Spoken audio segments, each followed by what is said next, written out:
वळूयात पुढच्या बातमीकडे। साताऱ्याच्या कराड तासवडे एमआयडीसी मध्ये मोठा स्फोट झाल्याची माहिती समोर येते। तर केमिकल कंपनीत स्फोट झाल्याने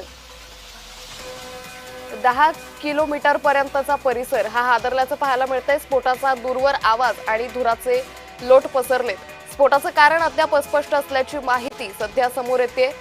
तर साताऱ्यामध्ये हा भीषण असा स्फोट झालाय। स्फोटाचा दूरवर आवाज झाला आणि धुराचे लोट पसरलेत। या धुराची दृश्य सध्या आपल्या समोर येत आहेत। साताऱ्यामध्ये कराड तासवडे एमआयडीसीत मोठा स्फोट झालाय।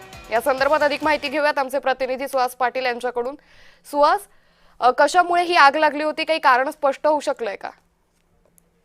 अंकिता, साताऱ्यातील कराड तासवडे एमआयडीसीतील एका केमिकल कंपनीत सकाळी भीषण स्फोट झाला।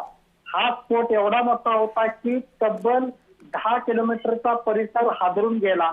आजूबाजूच्या इमारतीच्या काचाही फुटल्या। मात्र हा स्फोट कशामुळे झाला व कुठल्या केमिकलमुळे झाला याचे कारण मात्र अद्याप समजू शकलेलं नाही। स्फोट झाल्यानंतर धुरांचा लोट मात्र मोठ्या प्रमाणात पसरला होता। या ठिकाणी अग्निशामक दलाच्या गाड्या घटनास्थळी रवाना झाल्या असून आग आटोक्यात आणण्याचे प्रयत्न सुरू आहेत। काहीच वेळात स्फोट कशामुळे झाला व त्यात कोण जखमी झाले आहे की काय हेही समजेल। अंकिता, निश्चित सुहास, धन्यवाद आपण दिलेल्या सविस्तर माहितीसाठी।